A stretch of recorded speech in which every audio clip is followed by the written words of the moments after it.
আমরা একটি নিরাপদ বাংলাদেশ চাই। সাধারণ মানুষের অভাব অভিযোগ যেগুলো আছে সেগুলো সমাধানের উদ্যোগ গ্রহণ করবে সরকার। উন্নয়নের স্বার্থে দেশে নির্বাচনী প্রক্রিয়া ফেরাতে হবে বলে মন্তব্য করেছেন বিএনপির ভারপ্রাপ্ত চেয়ারম্যান তারেক রহমান। নীলফামারীতে আমরা বিএনপি পরিবারের উদ্যোগে অনুষ্ঠানে ভার্চুয়ালি যুক্ত হয়ে এ মন্তব্য করেন তিনি। বলেন, মানুষের কথা বলে এমন সরকারই গঠন করতে চায় বিএনপি।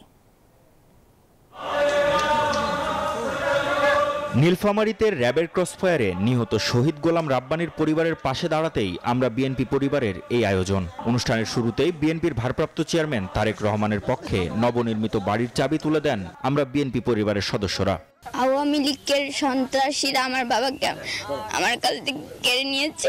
আমি ছোট থেকে আমার বাবাকে বাবা বলে ডাকতে পারি না। অনুষ্ঠানে ভার্চুয়ালি যুক্ত হয়ে আমরা বিএনপি পরিবারের প্রধান পৃষ্ঠপোষক তারেক রহমান বলেন, মানুষের জন্য মানুষের কথা বলে এমন সরকারই গঠন করতে চাই বিএনপি।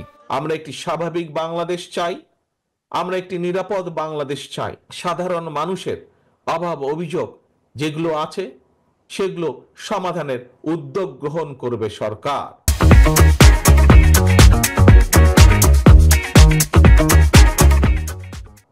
এইরকম একটি সরকার আমরা আগামী দিনের বাংলাদেশে গড়ে তুলতে চাই।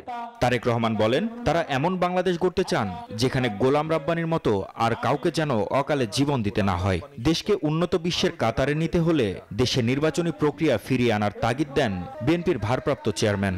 বাংলাদেশকে যদি আগামী দিনে নিয়ে যেতে হয় তাহলে অবশ্যই বাংলাদেশকে গণতান্ত্রিক ব্যবস্থার মধ্যে ফিরিয়ে আনতে হবে। নির্বাচন প্রক্রিয়ার মধ্যে যদি আমরা বাংলাদেশকে ফিরিয়ে আনতে পারি এবং সেই যে কোনো মূল্যে সেই নির্বাচন প্রক্রিয়াকে আমাদের অব্যাহত রাখতে হবে বছরের পর বছর, যুগের পর যুগ।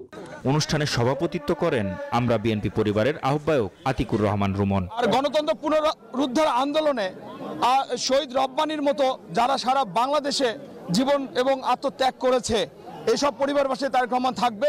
আমরা বিএনপি পরিবার সবসময় থাকবো। মাহমুদ হাসান, নিউজ 24, ঢাকা।